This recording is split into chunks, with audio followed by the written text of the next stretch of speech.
So, welcome to today's podcast, where the guest for today is Mr. Chris Brookes. Chris, welcome to the show. Thanks, I'm excited to be here. So, for anyone who doesn't know too much about you, can you just give us a little bit of background on where you're located, how long you've been doing this stuff for, and obviously, I've got your introduction here of what you've done in the mid to late 90s and how you get into SEO, but just a wee bit about that as well, just for the audience, because they always like to hear a bit Sure. of who they're going to listen to. Sure. So I'm based in New Hampshire, so in the kind of the northeast of the United States, a little bit north of Boston. And let's see, so I have this like long history of being involved in like super boring industries, right? And so in the late 90s, actually in 2000, I got hired as the head of technology for a little venture-backed internet startup that rated and ranked nursing homes. Okay, talk about sexy.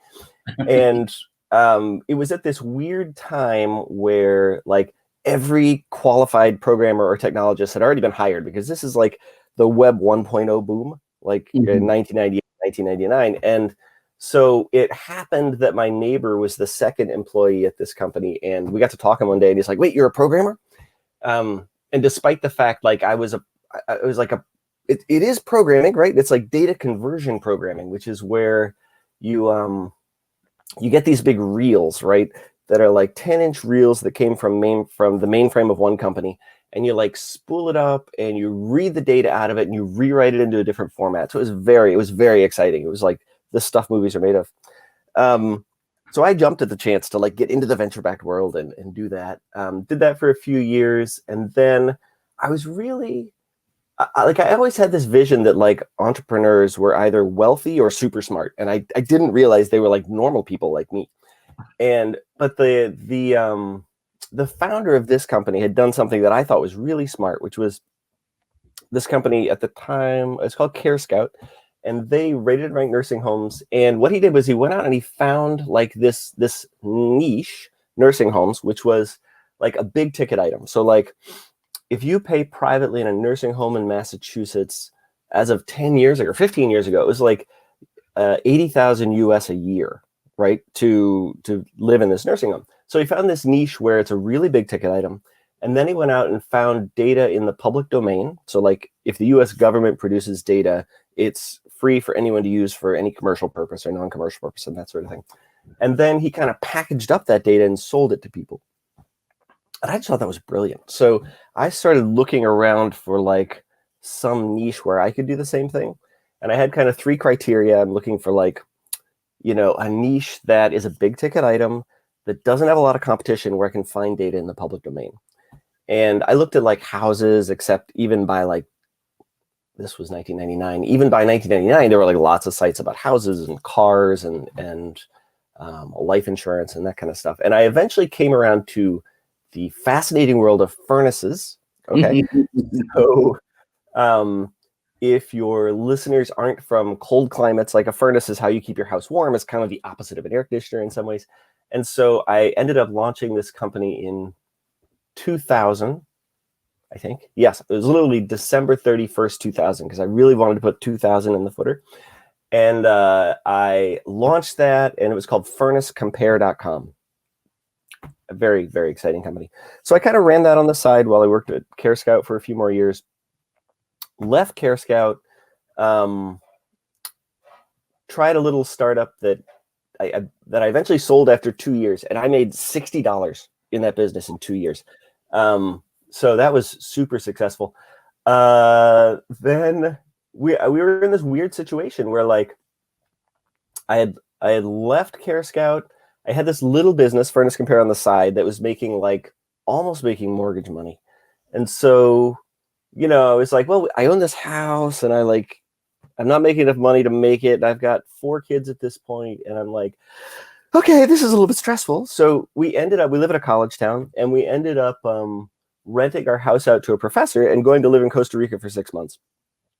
And that was awesome, because all of a sudden, the rent in Costa Rica was like super cheap. We're living on the beach on like the Caribbean side of Costa Rica. So it's like absolutely gorgeous, cost of living super cheap. And I like ride my bike 7 kilometers every day to an internet cafe. And I was at that point able to do enough testing, right? It was all Furnace Compare had decent traffic, but I didn't have my AdSense ads optimized at all.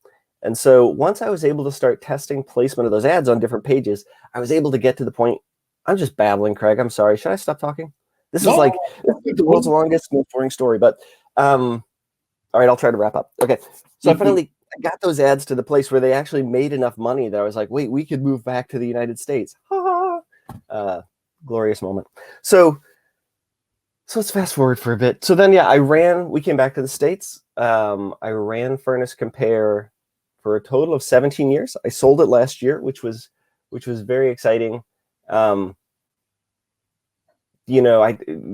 can talk more about that if that's of vague interest. And then, but I also, like, for the last 4 years I ran that business, it was like trending downward every year after year. And that is a brutal place to be, like, where every year you're cutting all your expenses, personal and business.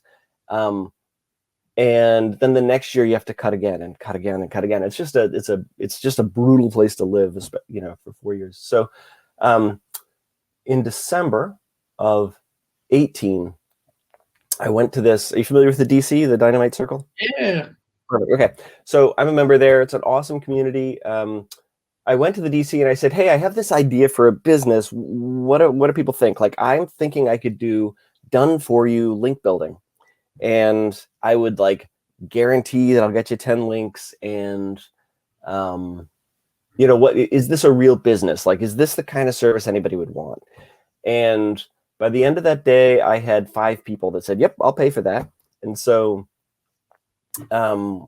super supportive community in that sense. So that's kind of where I started. And I started doing work in that community. And then, then you have all kinds of these like pricing. I'm babbling again. Okay, stay on focus, Chris. Okay, so then that's what I've been doing. I was doing that while I was running Furnace Compare, and then that's what I've been doing in the last 9 months or so as well since I left Furnace Compare. And that brings me to here.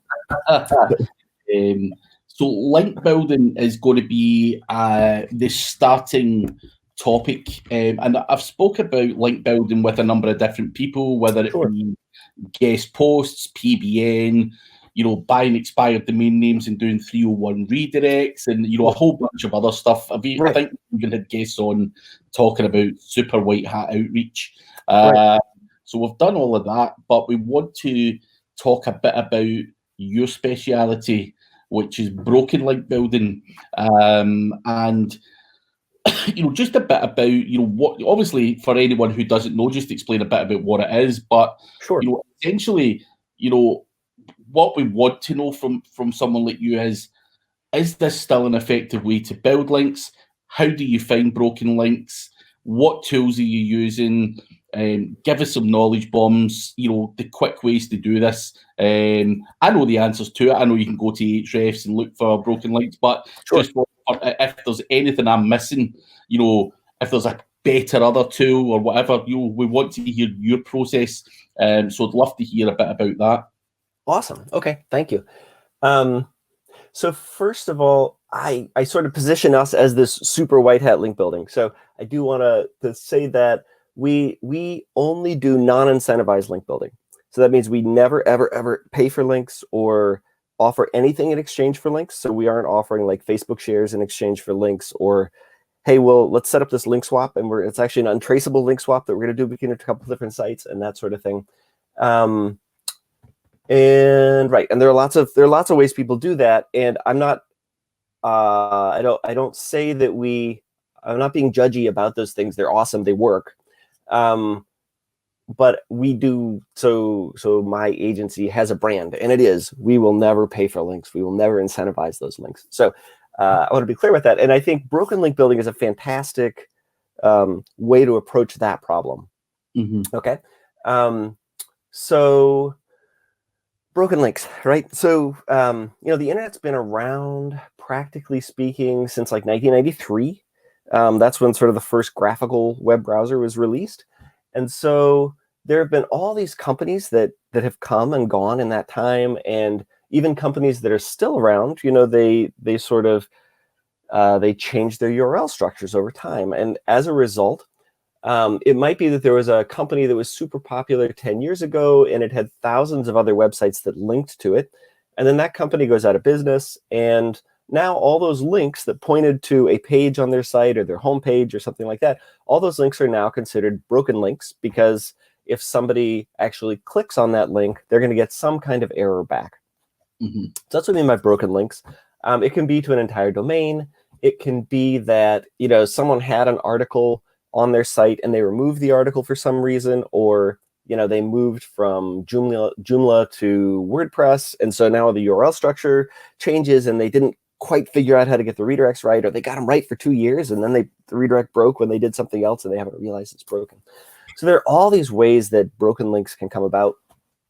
And so I'll give kind of a 30,000 foot view, a 10,000 meter view, and about what the process looks like of doing broken link building. And then I can talk more about tools and techniques and that kind of stuff. So the basic idea is to find a broken link that's related to your site and that has a lot of other websites that have left do follow links to that broken link, right?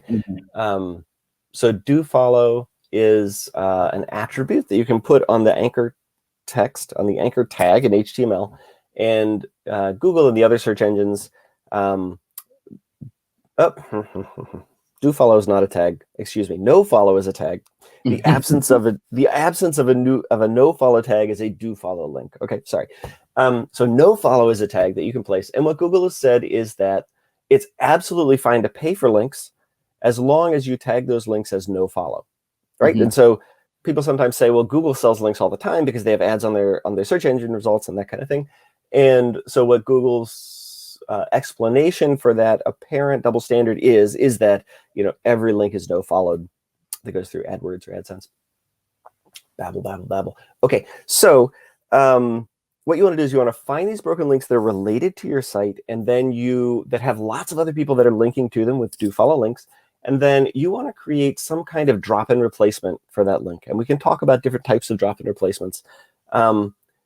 If you could imagine that the broken link is about like the world's best vacuum cleaner, okay, you could create a drop-in replacement that is, the 5 best vacuum cleaners of 2020 or something like that.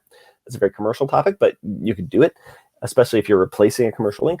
And then you want to, let's say there are 300 websites that linked to that article on the best vacuum cleaner. You could reach out to each of them and say, hey, I see that you've got a broken link on your site. We actually just happen to have this great article on the same topic. Would you consider swapping out the broken link for our link instead? And what we have found through hundreds of campaigns and tens of thousands of emails is that we can expect to convert a little bit less than 2% of those outreach attempts into a link without incentivizing them at all.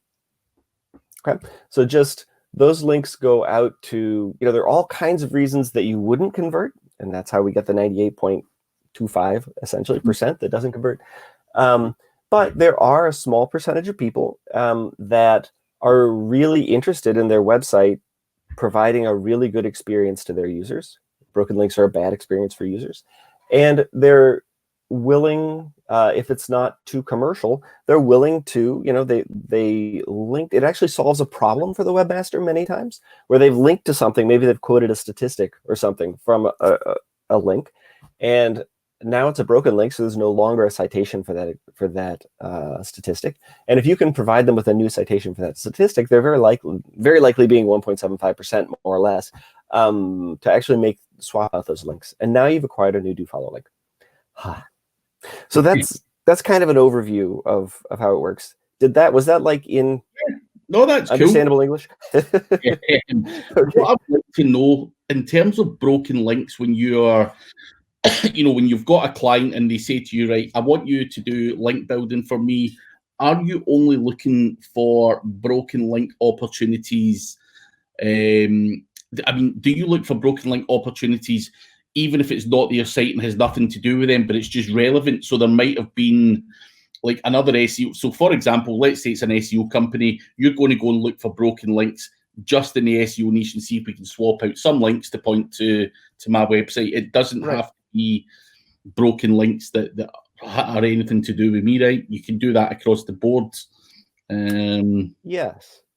So, so we often look for, tell me if this answers your question. We often look for what I call shoulder topics. Mm-hmm. So let's say we're back in the vacuum cleaner world, right? You've got a vacuum cleaner website, and you know, a shoulder topic might be home organization or cleaning supplies or something like that. They're not really vacuum cleaner related, but they're closely related. And so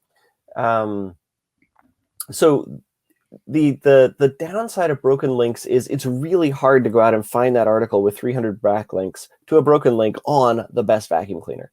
Yeah. Right. And so you really have to, this is where sort of the creativity comes out, right? Is that you have to be able to, there's a deep analytical piece where you're like crunching a lot of data to do this at scale. There's an analytical piece where you have to crunch a ton of data to try to find these broken links. Okay, and I'm happy to talk about how we do that and some tools you can use to do that. But then there's also a really creative piece where you're trying to figure out, like you've got like we have a spreadsheet of like 9,000 broken links that have at least 1,000 do follow links to them.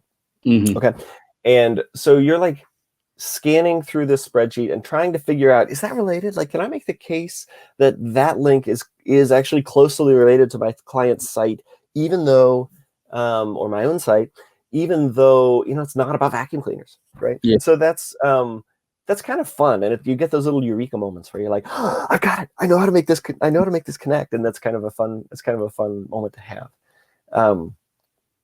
So let me talk about tools a little bit. And yeah, that's what I want to hear is how you would just go out there and get a bunch of cleaning supplies, broken links for the vacuum guy. Like, where do you even start? Right. Excellent question. So the first place I would tell people to start, because it's absolutely free, is to start with Google. And you can Google things like English. Let's try this in English. You can Google things like cleaning company and out of business. Okay. And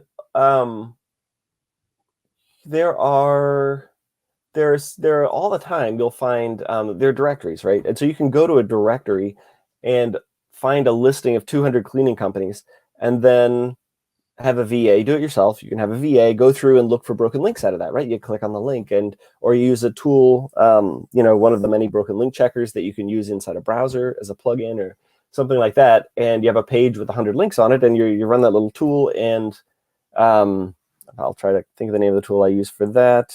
It is called, I'm sorry, Check My Links. Okay, that's a little Chrome browser extension that'll do that.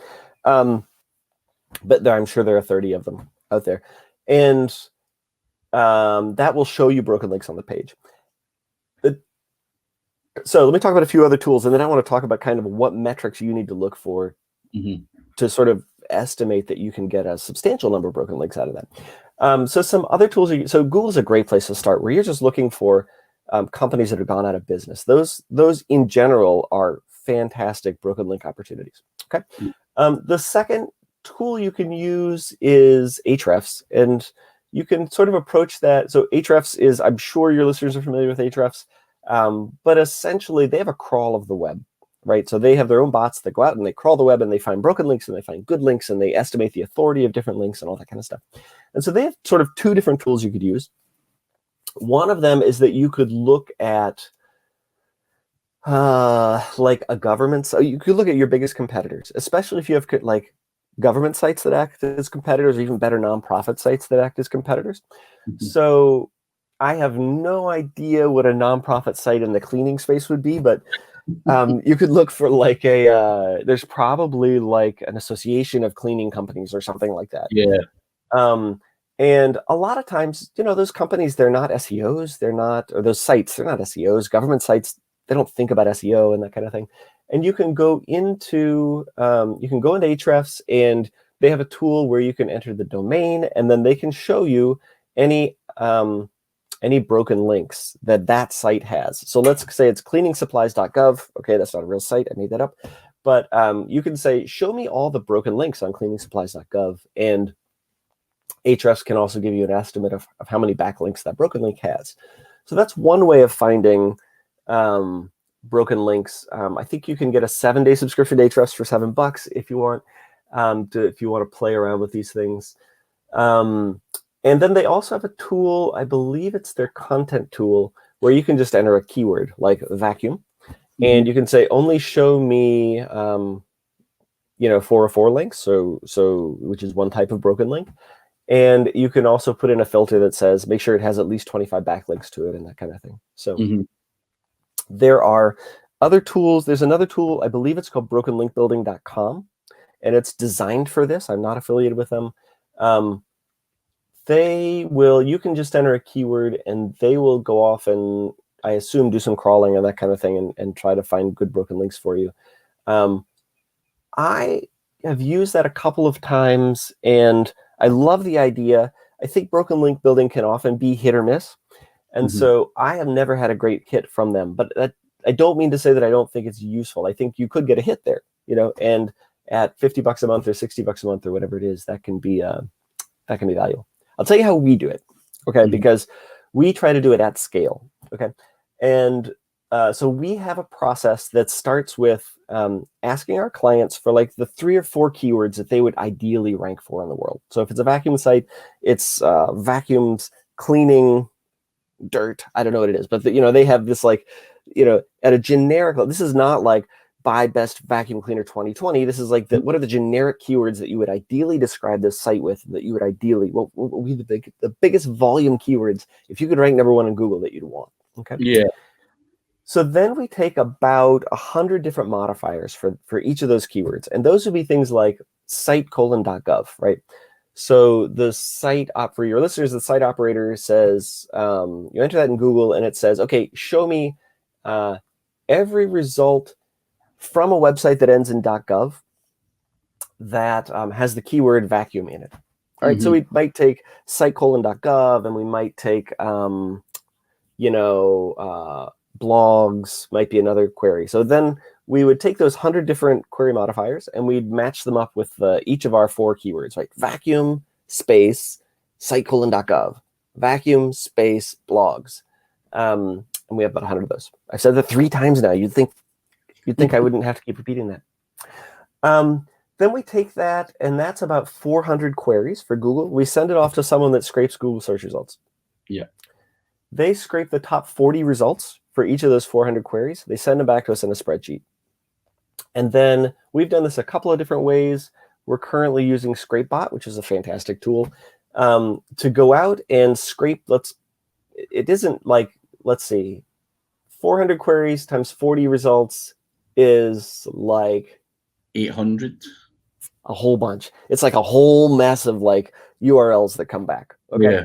We stick those in ScrapeBot and we say, ScrapeBot, go scrape each of those pages, check every link on those pages, and return any links to us that are broken. Yeah. Okay. Now we get a spreadsheet of like maybe 5,000 potentially broken links. They're all kinds of broken links that can, there are all kinds of links that can come back that aren't actually broken. The simplest example is that, like, if you end up making requests to, any site that's fairly sophisticated, right? They're going to see the same request from the same IP address coming in 5 times within a 2-second period, and they're going to start returning 404 errors because they just don't want to mess. They don't want to, the first one's a 200, which is like an OK status code in HTTP, in the HTTP protocol, and then a 404 is page not found. And so they're just going to be like, this is a broken link, buddy. We don't want to actually return any actual data to you. So a lot of times you'll find that those 4,000 or 5,000 links you get back from ScrapeBot are actually not broken. Okay. So now comes sort of the real data collection portion of our project. So now we have those 4,000 links in a spreadsheet. We send them to a VA, and that VA goes into Ahrefs, and you can either do this with an API, which is an application programming interface, right? So that is a way that you can have a programmer set up to communicate directly with Ahrefs' backend database, and the whole thing can be automated, which is beautiful. I think their API is a little pricey. I love you, Ahrefs, but your API is expensive. And so we initially did it through an API, but it's actually cheaper to use VAs to do this, right? They have a tool in Ahrefs called the batch analysis tool, and you can drop 200 URLs at a time into that tool, and they'll give you they'll return to you a spreadsheet with all kinds of data in it. One of the columns of data in that spreadsheet is that for each of the 200 URLs, they'll tell you the number of referring do-follow domains. Okay, that's the gold, right? That's those are the number of individual domains or websites that have a do-follow link to the link that you think is likely a broken link. So at this point, we haven't decided yet whether it's a broken link or a good link. We think it's a broken link. There's maybe a 60% chance that it's a broken link, but we haven't made a decision yet. And the reason is we're going to go through all those 4,000 links and figure out how many referring do-follow domains they have. All right. Then we're going to sort descending from the one with the most do-follow domains to the one with the least do-follow domains. Okay. And if let's take, it's pretty common that 20 to 30% of those links won't have any backlinks to them at all. Okay. So we don't care if that's a broken link or not. We're just going to throw that away. All right. And for our business, if it has less than 150 broken links, we don't care about it at all. We can't run a scalable campaign on that. No matter how lucky we get or how customized our approach is. I'm looking at the time here, Craig. You must be like, tell this guy to shut up. Why won't someone make him stop talking? I'm so sorry. I'm just like, this is all good stuff. This is like diarrhea of the mouth. I'm sorry. Nope. Okay. Keep telling us your process. You're dropping a lot of knowledge here, so and you're telling us your process, so it's all good. People love that. So okay. Okay, I'll keep going. So now we have this list. It runs from the link that we think is probably broken with the most referring do-follow domains to the link that we think is probably broken with the fewest do-follow domains. We throw away anything with less than 150 do-follow domains, backlinks. And then one of our team members gets busy, and they start going through these by hand. And they check to see whether it's actually a broken link. And if it is actually a broken link and it has more than a certain number of do-follow domains pointing to it, then they start using tools to figure out what was that page about. So that's how I mentioned earlier that we have a spreadsheet of about 9,000 broken links that have at least 1,000 backlinks to them. And for each of those, we have notes on what was this about? What industry was it in? What kind of keywords do we think, we could rank this for? Not rank this for. I said rank this for. I don't mean it. But what kind of keywords could we use this in a broken link campaign for? And right, that's our process, right there. So that's how we go out and find broken links. As I say, it's great information. I know you think you were probably rambling, but finding out someone's process, what they do, what they use, how they filter that information, what they throw in the bin, is all really important information for someone who doesn't do a whole bunch of broken link building. Do you throw 100 in the, 100 or 150 in the bin? Yeah, why not? That's what you're doing, and we want to follow guys that are doing this stuff at scale. So I think broken link building for many years, it's obviously not a new technique. Many people do it, but many people ignore it. It's one of the old ones, but one I don't hear a hell of a lot of people actually saying they do. So it's a great thing to add into your mix. And obviously, while you said, you said that you're strictly white hat, a lot of people think I'm strictly black hat, which isn't actually true. I'd rather do more of the good stuff. That's not going to get me a penalty. I may do the odd 301 redirect. I may build the odd tier 2 link. That. But I always think that finding good PR links, if you can talk at events or get a link from Ahrefs for doing a blog post or whatever, is the most powerful thing you can get. Explore all of those opportunities and then explore opportunities like you're talking about before you start doing anything that's seen as risky would make total sense. And if you can rank doing things properly, in that respect, then fine. Obviously, in certain niches like gambling and stuff, you have to fight fire with fire, and you have to play the game. But Absolutely. I think broken link building, in my opinion, is something probably underutilized. From people that I talk to and stuff, you just don't hear. People may be doing it in a massive scale, but I've never heard anyone say they do, apart from yourself. And as I say, I think it's definitely one of the good ones that it's just an untapped opportunity, free, easy to get. Obviously, you've got your cost for tools and VAs and all that, but again, you can go out there and buy links and pay £100-200 a pop, and they will not have the same significance or relevance or anything like that. So no, I think it's a great link building strategy. But what I want to do is dive away slightly from the link building strategy, because you've given us pretty much your whole process there, which is pretty good. But I want to go back to obviously your experience. You've had businesses small, and you've sold off your business that you ran for 17 years. We always talk about, well, in fact, yeah, we'll talk about this first.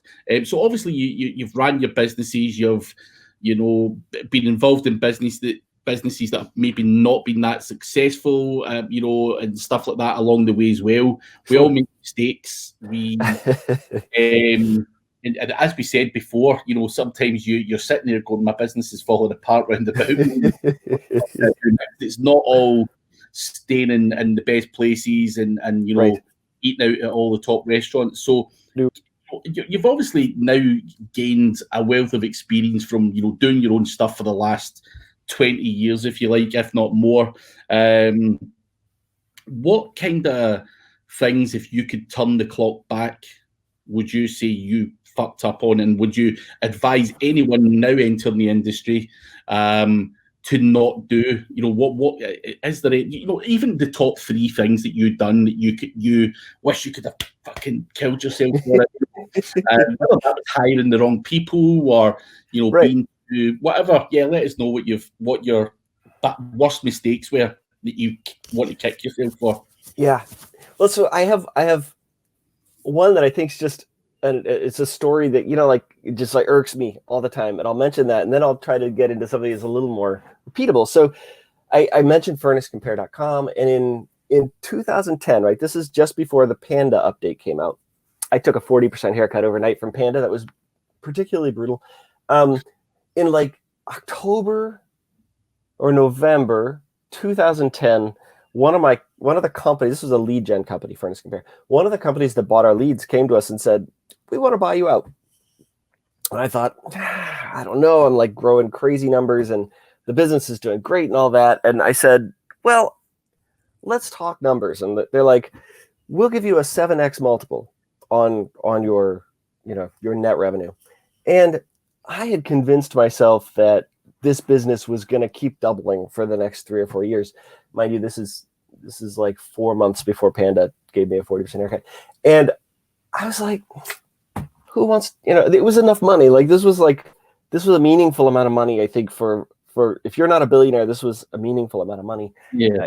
And I'm like, I got this. I know what I'm doing. No, I'm not interested. And then I took that 40% haircut, 4 months later, and then it was 9 years before I exited that business. And so I think I had been building this business at a time that the oceans were rising, right? Mm-hmm. More and more people every year were coming online. I was working in an industry, that the heating and cooling industry, which is not known for its cutting edge digital strategy. Yeah. And so none of the big brands were online at this point. And I just assumed that I was just this prodigy, a stable genius. And and that it was really the success I had in 2010 was really the result of my hard work, and that I could just continue working like that on and continue doubling my business year after year and that kind of thing. And then I spent, 3.5 years trying to recover from Panda, which was just brutal. So the first thing I would say is, like, to get to a point where you get a buyout offer that's attractive, like a 7x annual net revenue is quite attractive by today's standards. Like, you really have to think carefully about whether you're there through your own, whether what's gotten you there can be repeated in the future years. So that's like the regret that I keep coming back to, because, like, I could have sold for a 2x multiple at that point, and it would have been quite, meaningful. Whatever. Okay, I'm gonna keep that. I'm gonna move on from that.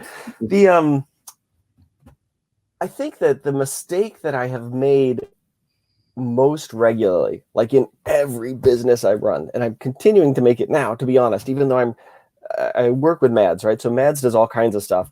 Mads Singer, who doesn't know him, but he also works with entrepreneurs to, like, try to help them, like, sort of remove themselves from the business. And so I really love the work of, like, going through a spreadsheet and trying to figure out the perfect campaign for my client.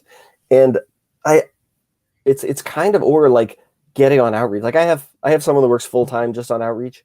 So I try not to be in sending outreach emails and responding to people and that kind of thing. But it's kind of like pulling a gambling machine, a slot machine, like you pull it, and sort of 1 in 50 times someone gives you a link and you're like, this is awesome.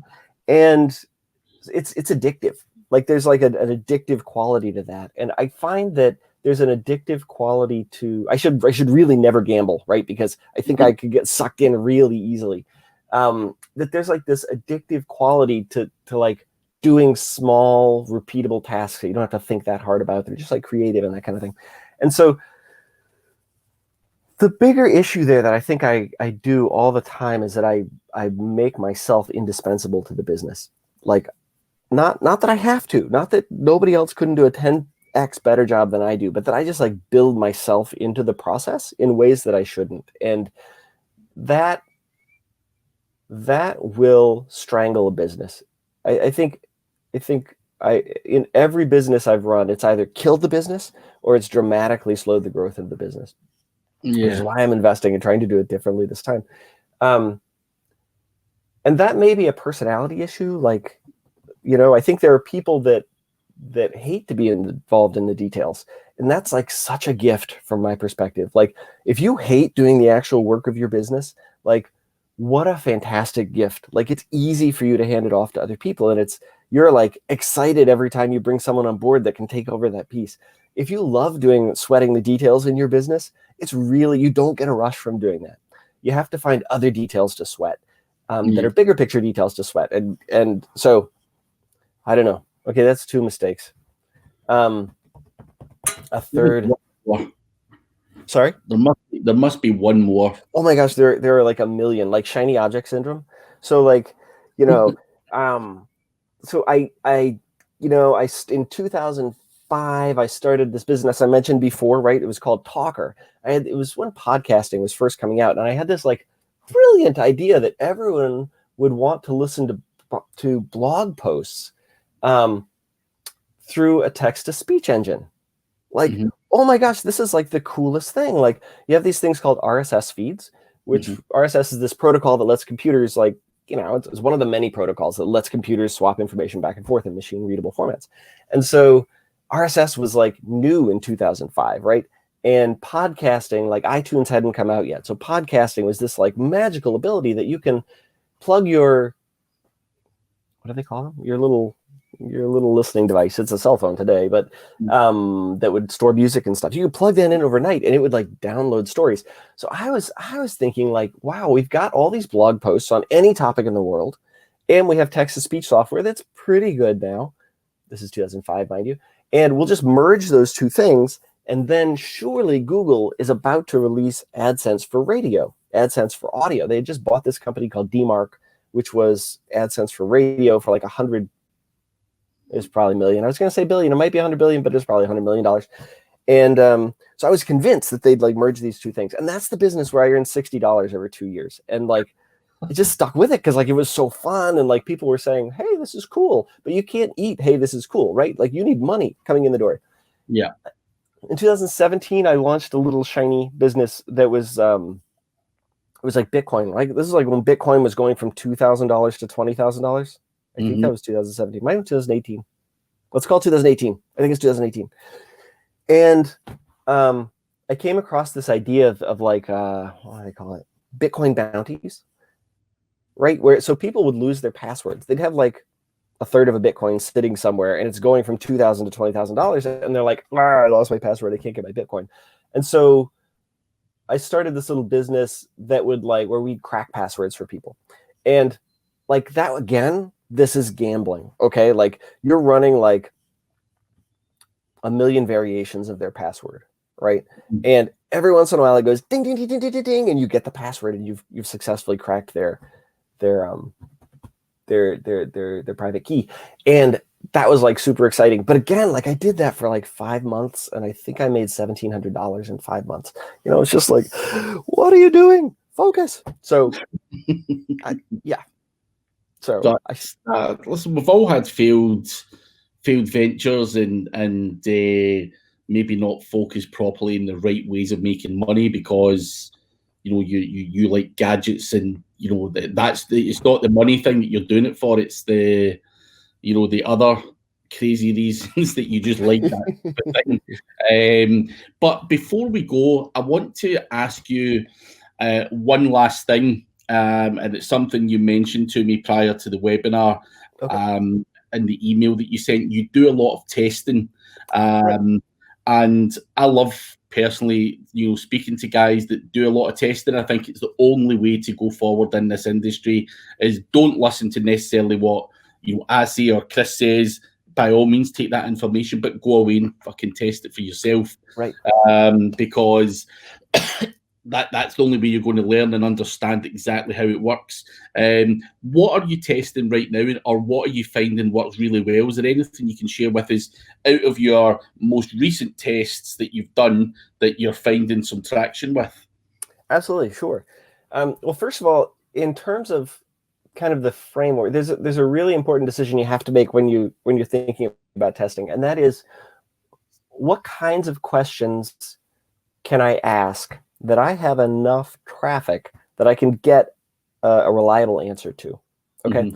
So, anytime you run like an A/B test, right, where you take, you randomly divide your sample into 2 samples, and you run one version of something on the A sample and one version of something on the B sample, and you want to get different results back. And anytime you do that, whether or not you can trust those results depends on 2 things.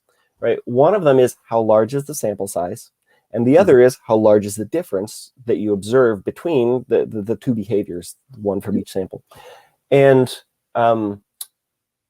your level of confidence in the results is dependent on those 2 things. So if the difference that you see is really large, you'll notice that difference, and you can be confident in that difference in relatively small sample sizes. However, if you're testing something where there's not going to be much of a difference, let's say the color of a submit button, right, on a form, then you have to have this massive sample size to have any kind of confidence that the results you found weren't by chance alone. Okay, and so the mistake that I have made many, many times is, I did this for years. Testing was something I was really optimistic about on Furnace Compare, and that was kind of like a decent mid-sized site, and I might have a page that would get 5,000 or 6,000 views a month, and I'd be testing sort of the equivalent of different colors on the submit button.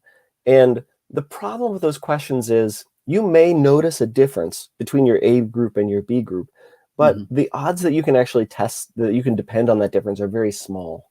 Okay, so if you flip a coin 10 times, it's not unlikely that you'll get 3 heads in a row at some point. In fact, it's pretty likely that you get 3 heads in a row at some point. And so you can see that same kind of thing in any kind of test that you run. And so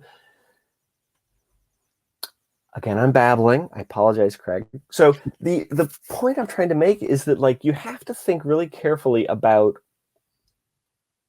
what thing do I have enough volume? What behavior do I have enough volume of that when I test two differences and I notice a difference between them, I can actually have confidence that that's real and it's not just an anomaly. Okay, that next month, if I were to rerun it, it would be absolutely flipped. Okay, Yeah. and so if you run a website, I think you might be able to test navigation, right? Mm-hmm. And that's navigation that appears on every page on the website. So let's say you get 100,000 visits a month. You might be able, with 100,000 visits, to notice a 3% difference in something, right? Say you want to reduce bounce rate or something like that.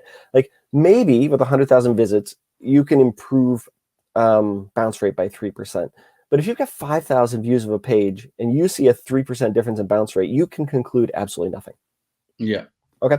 So what I think conversion rate optimization is not particularly useful in SEO. Personally, from my experience, I've rarely found something that I'm really confident in testing in the hundreds of tests I've done, because I eventually stopped, right? I'm just like, I saw this difference, I made the change, and a month later, nothing's actually different. Like, I'm not actually making progress. I'm just moving sideways.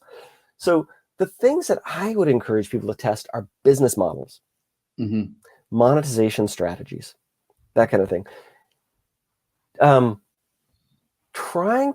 was often trying to optimize for bounce rate because I thought it was a measure of engagement.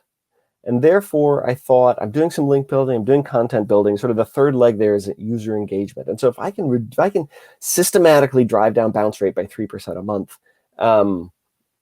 that is going to, people are going to stay on my site longer. That sends good signals to Google, yada, yada, yada.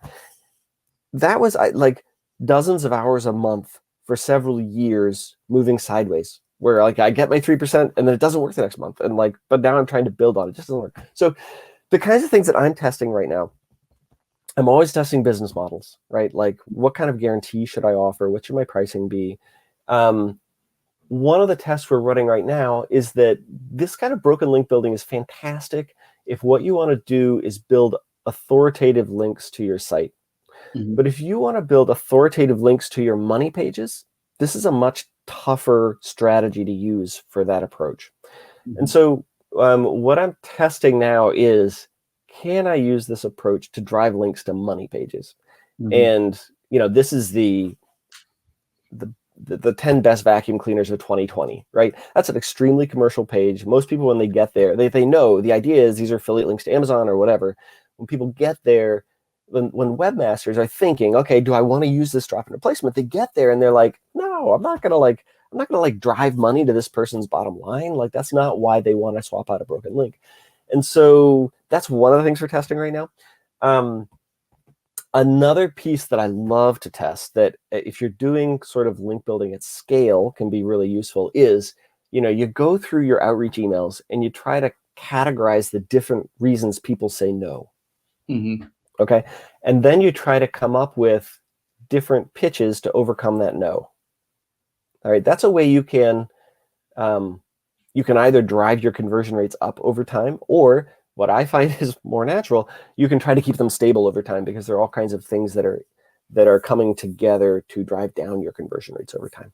So is that a good enough answer? Is that get to what you're asking about? Yeah.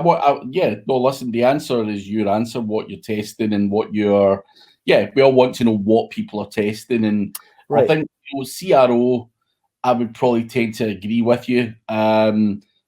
Changing a button from red to green, is it really, going to give you any conclusive data, or right. is it a bit of luck?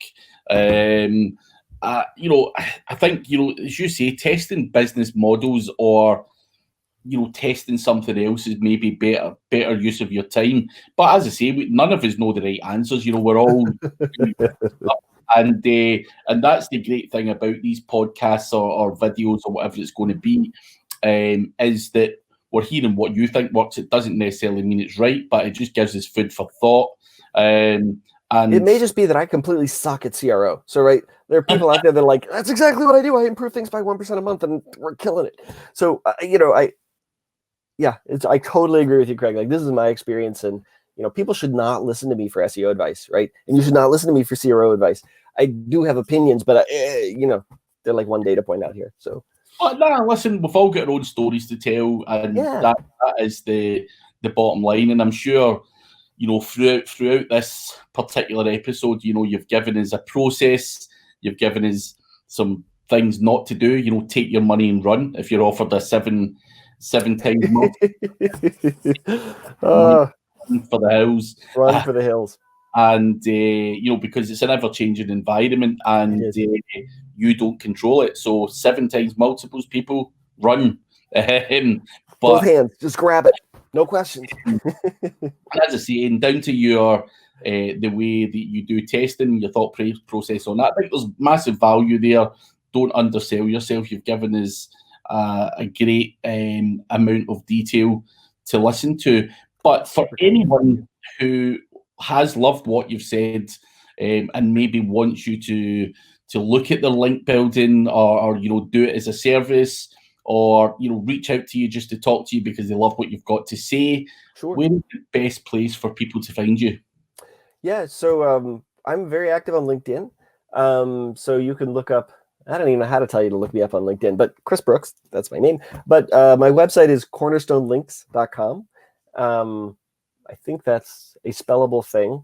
So you can also, my email is cbrooks, Chris Brookes, cbrooks. There's no E in it, at cornerstonelinks.com.